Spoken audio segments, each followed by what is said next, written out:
The River of Whispers was once a place of endless singing. Scoo the turtle lived in a cozy nook of soft, cool mud. He loved the way the water tickled his shell and how the reeds swayed in the breeze. To Scoo, this river was not just a home. It was his family's history, and he believed it would flow forever. But one long summer, the sky stayed blue for too many days. The River of Whispers began to shrink. Finn the fish found it harder to swim, and Anura the frog found the water too warm for comfort. They met beneath a drooping willow tree to discuss the changing world. They knew that the life of the river was moving elsewhere. Finn swam over to Scoo, who was burying his toes in the shrinking mud bank.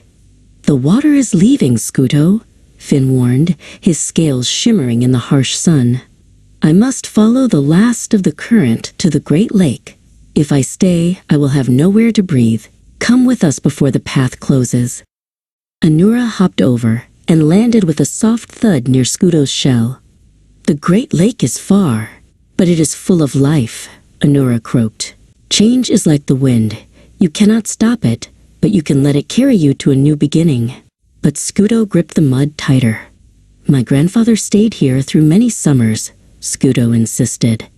"I will not leave my home." Eventually, the last drop of water vanished.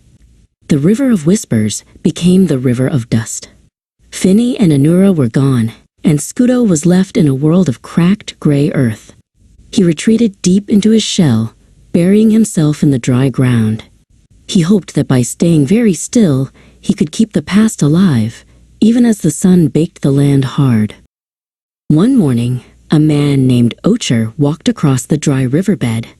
Ocher was a potter who searched the earth for the finest clay to shape into beautiful jars and bowls. He carried a heavy iron shovel and a large woven basket. To Ocher, the dry riverbed wasn't a tragedy. It was a treasure chest of materials waiting to be transformed.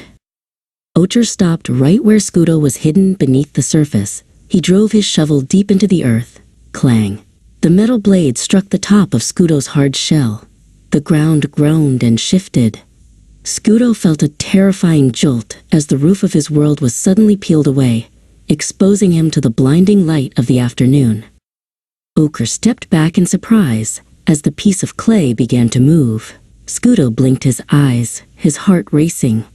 He looked up at the giant potter, and then at the wide, empty expanse around him.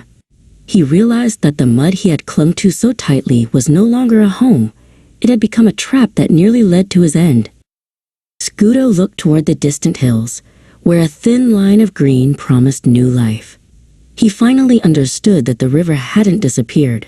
It had simply moved on, and he had stayed behind. With a deep breath, Scoo began to walk. His legs were stiff, but with every step, he felt the weight of the past lifting from his weary shell.